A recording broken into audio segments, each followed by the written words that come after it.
cover up or some hiding in documents that, in redacted documents that have been submitted. And then on our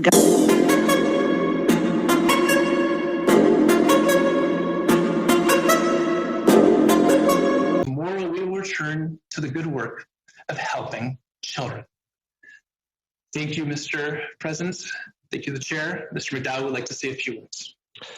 All right. Pardon me, that completes the 14 minutes, and of course, Mr. McDowell hasn't been given permission by this committee to speak. We'll turn to Mr. Barrett now for the first round of questions. Monsieur le Président, juste à... Mr. Chair, before beginning, point of order, Mr. Fortin. Thank you. I don't want to interrupt Mr. Barrett during his questioning. I'd like to do it before he gets on. I think there were audio tests that were supposed to have been done.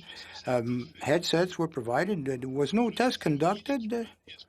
They were supplies with equipment, were they not?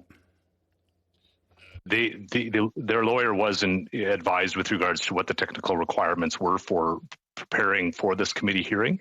The decision was made by them not to comply with those requests and those requirements. It has made it very difficult for the staff and the interpreters for this committee, but I think we've been able to work with it. We would ask that the witnesses speak slowly and clearly, as the interpreters do require the ability to interpret the words that you speak. Mr. Barrett will turn. Est-ce qu'on peut savoir, Monsieur? Can we be told what reason the witnesses didn't want to comply? Or what's the reason? I don't think they did it just on purpose to obstruct the interpretation. Provided with that. Mr. Barrett will turn to you now for your first questions. Off the record, on the QT, and very hush hush. Contacted by an officer of Parliament regarding the Canada Student Service Grant or lobbying. Can someone define an officer of Parliament, please? Have you been contacted by the Ethics Commissioner, the Lobbying Commissioner, or any commissioners that report to Parliament? We can confirm that we've worked with multiple commissioners to provide information requested. When was that, and what was the nature of the communication? We want to be respectful of those non-political groups and the processes, so we will defer to them and their requests. If they ask us to share that with you, we'd be happy to, but they're the non-political branch of government. Well, Chair, the witnesses are required to answer the questions that are asked, but I've got more. Have you been contacted by the Royal Canadian Mounted Police regarding any events surrounding the Canada Student Service Grant? We understand, and of course, Mr. Angus put a letter out to the RCMP, but we haven't been contacted in response to that matter. Have you been contacted by auditors or investigators from the Canada Revenue Agency about any of WE organizations' operations or organizational structure?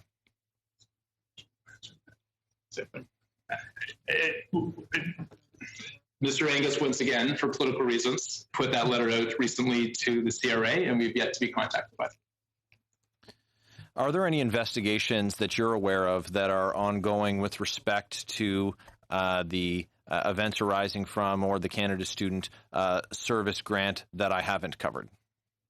Well, yes, of course, there's the Privacy Commissioner, the Ethics Commissioner, the Lobbying Commissioner, the Official Languages Commissioner, there's RCMP, the CRA, the FINA Committee, the Ethics Committee, the Procedure and House Affairs Committee, the 9 different groups that these MPs have triggered, and we will cooperate fully with all the various apolitical groups referenced. Okay. Thanks for answering the question. Initially, in the letter from your lawyer posted on Twitter, it said that you wouldn't answer questions with respect to those, but we have that answer. At your July 28th Finance Committee appearance, you gave many undertakings to follow up, but there wasn't a prompt reply. And then a few weeks later, Parliament was prorogued, and then we didn't receive those responses from your organization, you having felt that you were relieved from that commitment or undertaking. Was there any reason for the delay in that response? Mr. Barrett, we conducted ourselves by providing all undertakings in a reasonable time frame, and you'd have to go ask parliamentary staff, but your parliamentary staff has had these undertakings now, sir, for months. And to be clear, sorry, parliamentary staff, once the committee was dissolved, we were told not to direct it until prorogation stopped. So we weren't the one who prorogued government. As soon as government came back and we had a clerk to engage with, we handed over the undertakings. When was the first time that you were aware that that Parliament would be prorogued? When we read it in the news, same as everybody else. And to be clear, to be very clear, prorogation did no favors to our organization. It somehow made this seem like a larger issue than it is. We were very happy to hand over all the materials within the time frame originally outlined. Mr. Mark Kielburger, you testified at the Finance Committee that you did not have contact with Miss Katie Telford. Is that correct? That's correct. On April 13, 2020, is it not true that you did, in fact, have contact with Miss Telford by way of an email? Yes, as I said, she didn't reply to my email, but I did send her an email congratulating the general government on the fact that there was a lot of work going on for the pandemic, but I never received a reply. Did you not? Why didn't you feel that it was germane to provide that detail to parliamentarians when asked about communication with this senior official in the Prime Minister's office?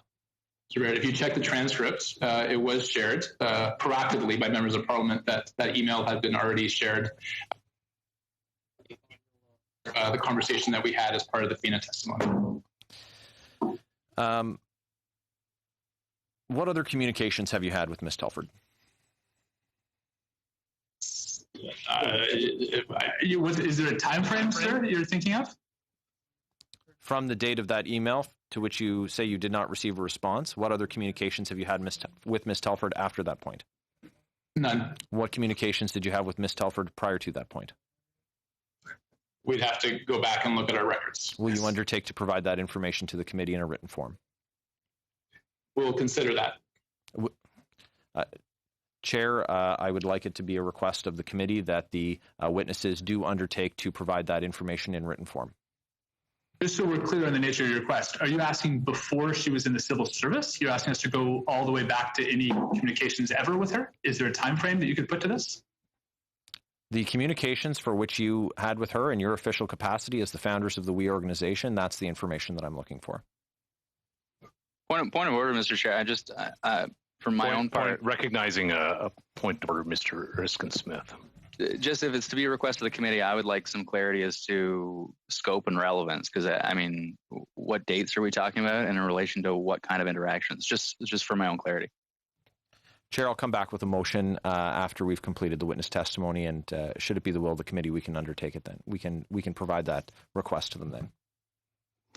That would be helpful. Mr. Barrett, we'll return to you for your final questions. There's nothing that we're concerned. We're more confused, candidly, by the request than anything else.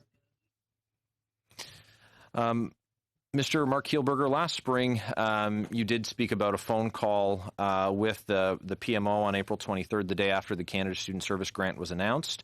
That video was published. You later said that it was not, in fact, a member of the Prime Minister's office with which you spoke.